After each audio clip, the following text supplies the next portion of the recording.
Hey there, you rebelicious soul. It is great to have you here. I'm excited to inspire you again today, and I hope that this podcast episode will open up new possibilities within you. Enjoy and feel free to reach out if I can support you in any way.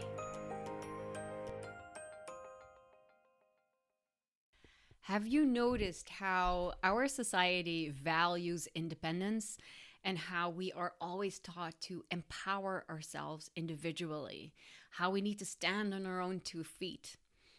And there are beautiful elements to this idea. However, it's really taken away from our ability to relate. One of the main lessons, false lessons, that life taught me early on was, well, Michelle, in the end, you can only trust yourself. So I was quite young when I learned that even my mother would prioritize something else over me. And in this case, it was her faith. Just a side note, that was back then. Nowadays, we're very good. We're in a good place. But at that time, she was basically brainwashed into telling me, I love you, but I love God more. I learned at that time, well, combined with all the lessons in my earlier childhood, but I learned that I was less important. I'm not saying that I wasn't important, but I basically learned everyone else's needs come before mine. Always. And my response at that time was to guard myself against needing something or anyone, to always stay in control, to focus on giving without wanting to receive something back, to never lean into support, simply do it all alone, and basically become ultra-independent. When my father got sick many, many years ago, he got cancer, my first response in that time was actually to break up with my then boyfriend. I had a pretty good relationship, but I had already started to sabotage that by having an affair. After all, I couldn't trust anyone, only myself, so yeah, why not fuck things up before I got hurt? I simply didn't know how to lean on my partner because I didn't learn that in my earlier years. I learned that I could only lean on myself, and so I ran. And in my marriage, my second marriage, that is, it became the default mode that, everything revolved around my partner and his alcohol abuse. I wasn't as important, so I thought. So basically what I did was, you know what? I'm so independent. I don't need anyone. I completely deactivated my needs for a long time. Obviously, until I learned that there was another way, and I started standing up for myself, and I started choosing myself first. I started choosing myself as well, not just me as in a hierarchy first, but, to understand that I'm important as well. But at that time, I had no idea of what it meant to do things or to really be in a relationship together, to be a team. I didn't know how. I didn't know that this was possible. I would either walk away from something good or stay too long in something bad. It was two extremes and there was no real integration. Now, obviously, this is not about me. I'm not recording this podcast for you to talk about my stuff, but I love bringing myself in and, showing what happened in my life. And this podcast isn't about my mother either or my ex-partners. I'm simply sharing this because, my story is an example that symbolizes, it just shows how we as human beings can get wounded in this battlefield that we call life, and how those wounds massively impact our ability to relate to each other, especially on a romantic level. Our society overly values independence, and we haven't really learned how to be relational, how to be in a real partnership. But what does that really mean, to be in a partnership, especially if, all of society, especially Western society, teaches us, you got to stand on your own 2 feet. You have to, we talk about self-empowerment. We talk about loving yourself first, and putting yourself in the first place. And I think these are, yeah, I get the idea behind it, but we're not taught by society what it means to be in a true partnership in which you both commit to becoming a team, to have each other's backs. It's almost as if, needing something and relying on each other and really wanting something, wanting a connection, as if that's something bad. I actually remember years ago that I caught myself looking down on people who were in a relationship because they need each other. I was like, I don't need anyone. And that was a red flag for me in myself. I was like, oh my God, this is ugly. Because it showed me how incapable I was at that moment to surrender and to rely on others. Also when it gets tough, especially when it gets tough. Because when you enter a relationship, a healthy relationship, you're actually committing. If a healthy relationship means that you're committing to carrying the baggage that you both bring and carrying that together, sharing the load. And that can be quite challenging, especially if you learned otherwise. And if you're like me, where you had to rely on yourself, take care of yourself from a too young age, it becomes even harder. Obviously, the other side of the medallion can be that because there was such an unreliability of your parents, for example, that you actually start clinging to people. You feel that you need others to feel safe. There's two ways that you can go, basically, and in attachment theory, they call that either being more avoidant, love avoidant, which is something that I recognize from where I come from. And the other side of the medallion is becoming more of a love addict, more anxious to really hold on to the relationship. However, in this case, I'm speaking more towards the people who really have that inner independence, that ultra-independence. In that case, the word together and partnership can be quite challenging. Now, I'm not going in too deep in this episode. We're going to tune in deeper later on. But for now, I would love to share shortly with you with what helped me. What really allowed me to understand what it means to step into something together and how I improved that, how I, created new imprints around that. And the first one was for me to actually acknowledge that I had a deep desire to be in a relationship. I've noticed that sometimes the notion of wanting to be in a relationship is shamed because it's like, yeah, but if you're not happy with yourself alone, then you can't be in a relationship. You first need to be happy by yourself. And the thing is, we are wired for connection. We are wired for togetherness. It is very normal to want to have someone to share your life with. So for me to, at some point, acknowledge that desire was such a relief. Like, hey, it's okay. Even though I've learned in the past, I need to do it all by myself. I need to fend for myself. I can't trust anyone.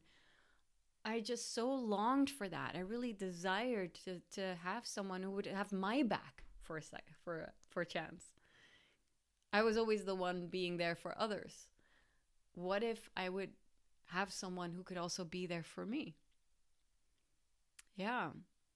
And that required quite some courage for me to admit that I actually deeply yearned for it, despite all the fears of like, oof, can I trust someone? Can I really rely on someone?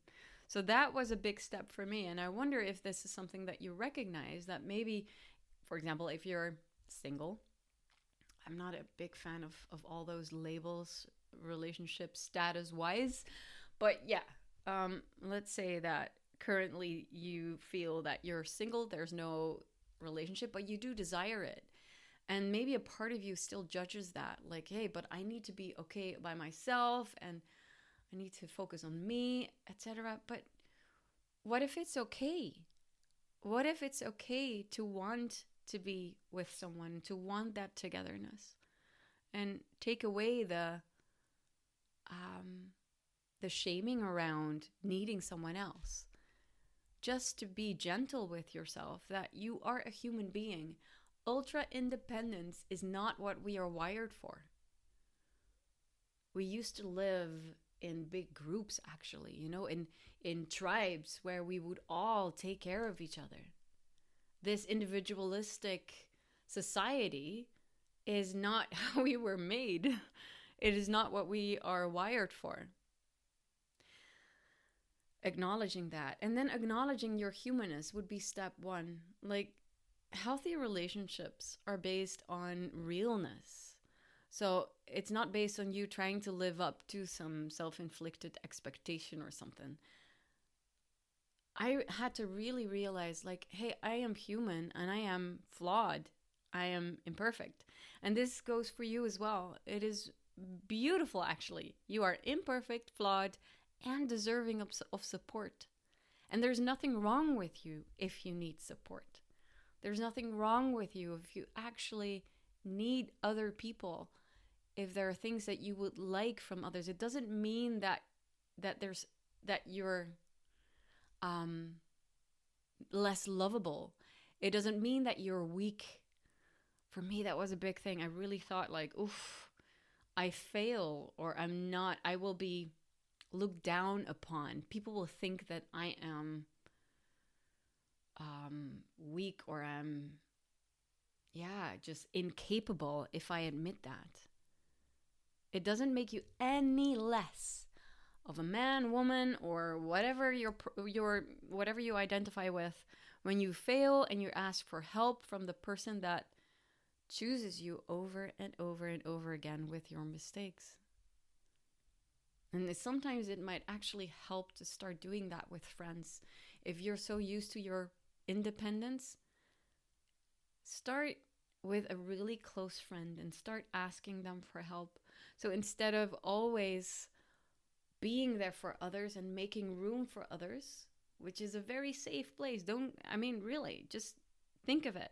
It can also be a safety thing, a protection mechanism, to always listen to everyone else's story and be that therapist in your circle of friends. But when will you open up and be vulnerable to others?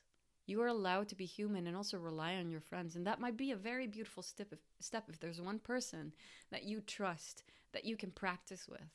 So that at some point, if that relationship comes along, or even if you're already in a relationship, if it feels a little bit safer to rely on a friend, then start there so that you can integrate those qualities or those skills actually in your relationship as well. The thing is, acknowledging your humanness makes you even more relatable and therefore easier to be in a relationship with. And then the third thing that I had to acknowledge for myself was, or acknowledge in my relationship, is that my partner is my partner. And in my case, it's a dude. And he may push my buttons. And in your case, your partner will push your buttons and reflect all of your flaws and mistakes. But they are not your mother, father, ex-partners, and so on. They are your partner. And just realizing that, like, they're my partner and we stand next to each other, that means that you give them a position of equality, of really standing next to each other in life and having each other's backs, not one way around. It's not a one-way traffic, it's two ways. So by giving them the place in your life that they deserve without projecting or blaming your past onto them, this will really allow you to keep seeing each other for who you both are. And this is an important piece here. Often we unconsciously start seeing our partners as, for example, our father, our mother, etc. Remember that nobody was born alone. We are interconnected as a society. This is simply inherent to being alive. You know, your ultra independence doesn't make you necessarily strong or something. It is actually your willingness and your courage to lean in and be vulnerable. That's what makes you strong. Because then you're really showing yourself. Then you're really bringing yourself in with all of who you are, with all of your humanness. Yeah, and whether that's in a romantic relationship or a different one, you know? And as for me, I make many mistakes still. I still have a tendency to deactivate my needs instead of understanding, yes, I have needs because I'm human. Yes, I am flawed. But I've really learned, and I hope that you will take that from this episode, that you are as important as anyone else. Your needs are equally important. And you are good enough even with your mistakes and even with your imperfections.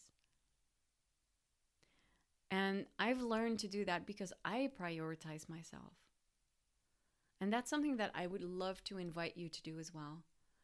If you prioritize yourself and you are available for yourself, for all of your emotions and your needs and your tendencies and your imperfections, then other people can be available for you as well. But it really starts with, you being available to you. You making space in your relationships for your own needs and your dependence. And it's an interdependence that then happens. Because then it becomes a more equal relationship. As long as you don't bring yourself in and you keep fending for yourself, thinking that you need to do it all alone, then you're not fully committed to that relationship. You're not bringing yourself in. And it starts with you taking that first step towards leaning in, towards the togetherness. And it's scary, I know. It requires trust. But it will bring you so much bliss and beauty and lessons and growth. And I can only wish for you to let go a little bit more of that wall around you and dare to lean in and really trust that there are people very willing to have your back. Thank you so much for listening. It's been my absolute pleasure to share this with you again. I really hope that you enjoyed this episode, and if you're hungry for more, please check out my website, michellekoops.com, and subscribe to my newsletter in which I share so much value every single week. Have a magical day. Stay raw, stay real, stay rebelicious.